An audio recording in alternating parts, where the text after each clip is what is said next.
नमस्ते। चलिए आज एक ऐसी कहानी की दुनिया में चलते हैं जो है तो बहुत पुरानी पर उसकी सीख आज भी उतनी ही ताज़ा है। एक कहानी सच्चाई, लालच और बदलाव की ताकत के बारे में। तो कहानी शुरू होती है एक जादुई पेड़ से, जिस पर एक बहुत ही सीधा साधा पर बड़ा शक्तिशाली नियम लिखा है। जो सच बोलेगा उसे मिलेगा वरदान, जो झूठ बोलेगा उसका होगा नुकसान। बस यही एक लाइन कहानी के हर किरदार की किस्मत तय करने वाली है। और अब मिलते हैं हमारी कहानी के मेन कैरेक्टर से। एक घने जंगल के बीचों बीच रहती थी एक लोमड़ी। अब ये अपनी मेहनत के लिए तो नहीं, हाँ, अपनी चालाकी के लिए जरूर जानी जाती थी। हमेशा आसान रास्ता ढूंढने वाली। हाँ, तो जब दूसरे जानवर पसीना बहा रहे होते थे, ये लोमड़ी आराम से बैठकर बस शॉर्टकट ढूंढती थी। मतलब कम से कम मेहनत में ज्यादा से ज्यादा फायदा। और फिर एक दिन ऐसा कुछ हुआ जिसने उसकी जिंदगी ही बदल दी। जंगल में घूमते घूमते उसे एक अजीब सा चमकता हुआ पेड़ दिखा। उसे देखते ही समझ आ गया कि भाई ये कोई मामूली पेड़ तो बिल्कुल नहीं है, इसमें कुछ तो खास बात थी। लोमड़ी को लगा, अरे वाह, ये तो सारी मुश्किलों का हल है, एकदम अल्टीमेट शॉर्टकट। पर भाई, शॉर्टकट इस्तेमाल करने से पहले उसके नियम तो जानने पड़ेंगे ना। और देखिए किस्मत, उसे पेड़ का जादू अपनी आंखों से देखने का मौका भी मिल गया। ठीक उसी वक्त वहां एक बेचारा भूखा हिरन आया। उसने कोई नाटक नहीं किया, कोई दिमाग नहीं लगाया, बस सीधा साधा पेड़ के पास गया और अपनी सच्चाई बता दी कि वो भूखा है, उसे खाना चाहिए। बस इतनी सी बात। और जानते हैं क्या हुआ? पेड़ ने तुरंत उसकी सच्चाई को महसूस किया। वो जोर से चमका और टप टप मीठे मीठे फल जमीन पर गिरने लगे। मतलब संदेश बिल्कुल साफ था, सच्चाई का इनाम तुरंत मिलता है, कोई सवाल जवाब नहीं। अब ये सब अपनी आंखों से देखकर हमारी चालाक लोमड़ी की तो आंखें चमक उठीं। उसे लगा, अरे ये तो बड़ा आसान है, मैंने तो इसका राज पकड़ लिया। अब उसे लगा कि उसकी बारी है। तो लोमड़ी पहुंच गई पेड़ के पास। लेकिन हिरन की तरह सच बोलने की जगह उसने एक झूठी कहानी बना ली। कहने लगी कि मैं तो बहुत मेहनत करती हूं पर मुझे कुछ मिलता ही नहीं। देखिए, एक तरफ हिरन का भोला सच और दूसरी तरफ लोमड़ी का चालाक झूठ। लेकिन वो पेड़ जादुई था, उसे कोई धोखा नहीं दे सकता था।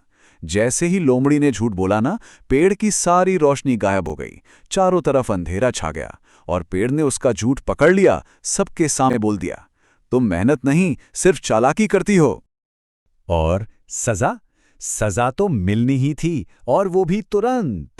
फलों की जगह जमीन से तेज नुकीले कांटे निकलने लगे। बेचारी लोमड़ी को वहां से दुम दबाकर भागना पड़ा। ये सबक था कि झूठ की कीमत हमेशा चुकानी पड़ती है। अब लोमड़ी बेचारी डरी हुई, सहमी हुई, सोच रही थी कि आखिर गड़बड़ हुई कहां। और यहीं पर कहानी में एंट्री होती है एक और अहम किरदार की, एक समझदार बंदर जो उसे वो सच बताएगा जो वो खुद नहीं देख पा रही थी। बंदर ने लोमड़ी को एक बहुत ही गहरी बात समझाई। उसने कहा कि वो पेड़ सिर्फ जुबान से निकले शब्दों का सच नहीं देखता, वो तो दिल की नीयत को पढ़ता है, दिल की सच्चाई को देखता है। मतलब सिर्फ सच बोलना काफी नहीं है, दिल का साफ होना भी जरूरी है। और बस बंदर की ये बात सुनकर लोमड़ी के दिमाग में जैसे बत्ती जल गई। उसे अपनी असली गलती समझ में आई। असल में प्रॉब्लम उसका झूठ बोलना नहीं था, प्रॉब्लम तो उसका लालच था, उसकी खराब नीयत थी। पेड़ ने उसे इसी बात की सजा दी थी। इस एहसास के बाद लोमड़ी ने सच में खुद को बदलने का फैसला किया। ये कोई दिखावा नहीं था, ये था एक असली बदलाव। उसने 3 कदम उठाए। पहला, अपने लालच को पहचाना। दूसरा, अपनी चालाकी की आदत छोड़ी। और तीसरा, मेहनत का रास्ता चुना। कुछ समय तक खूब मेहनत करने और अपने आप को पूरी तरह बदलने के बाद लोमड़ी वापस उसी जादुई पेड़ के पास गई। लेकिन इस बार वो पहले वाली चालाक लोमड़ी नहीं थी। ये एक नई लोमड़ी थी जो पूरे दिल से सच बोलने को तैयार थी। और इस बार उसने क्या कहा? उसने कहा, हे पेड़ देव, मैं मानती हूं, मैं पहले बहुत लालची थी, पर अब मैंने मेहनत करना सीख लिया है। ये सिर्फ शब्द नहीं थे, ये उसकी आत्मा की आवाज थी, एक सच्चा कबूलनामा। और पेड़ ने उसकी सच्चाई को महसूस कर लिया। वो एक बार फिर से चमकने लगा। ये इस बात का सबूत था कि जब कोई सच में बदलता है तो उसे हमेशा एक मौका मिलता है। लेकिन इनाम क्या था? क्या कोई सोने का खजाना मिला? नहीं, इनाम बहुत ही सोच समझ कर दिया गया था। पेड़ ने उसे बस इतना खाना दिया कि वो कभी भूखी ना रहे, पर इतना ज्यादा भी नहीं कि वो फिर से आलसी बन जाए। ये एक ऐसा तोहफा था जो उसकी नई मेहनती जिंदगी में उसकी मदद करता। तो इस पूरी कहानी से हमें क्या बड़ी सीख मिलती है? पहली तो ये कि जो सच के रास्ते पर चलते हैं उन्हें इज्जत और इनाम दोनों मिलते हैं। दूसरी, लालच और झूठ का रास्ता हमेशा मुसीबत की तरफ ले जाता है।